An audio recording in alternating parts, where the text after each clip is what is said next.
The Indigenous Cultural Capabilities Framework, which Curtin University has developed for staff and students.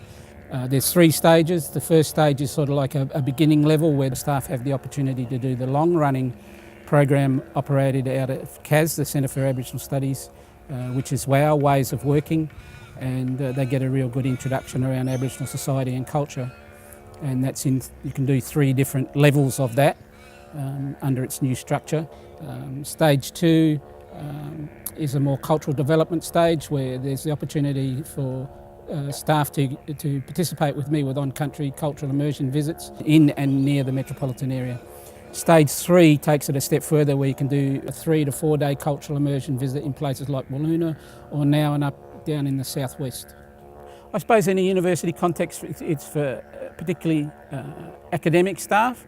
It's about how they might use Aboriginal aspects, Aboriginal culture, Aboriginal principles in their curriculum, whatever it might be. All staff at Curtin University, through the Reconciliation Action Plan, have a responsibility to know and understand and be aware of Aboriginal culture, and that's what we're trying to do. The framework is directed to staff, but there's also a component for students, and that's about on-country visits that I do for students a week at a time each semester.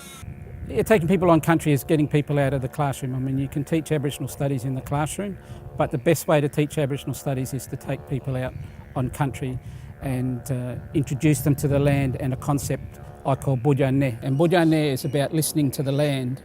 And Noongar people, Aboriginal people do it all the time. When we're out on country, we listen to the land. It's not only using your ears and listening to the land, but it's feeling, touching, smelling, seeing and hearing the land and the natural environment and the things around you, whether they're animals, birds, insects and things like that. So you're actually right there in the landscape and you feel part of country and being there rather than being in a sort of decontextualised place in a classroom.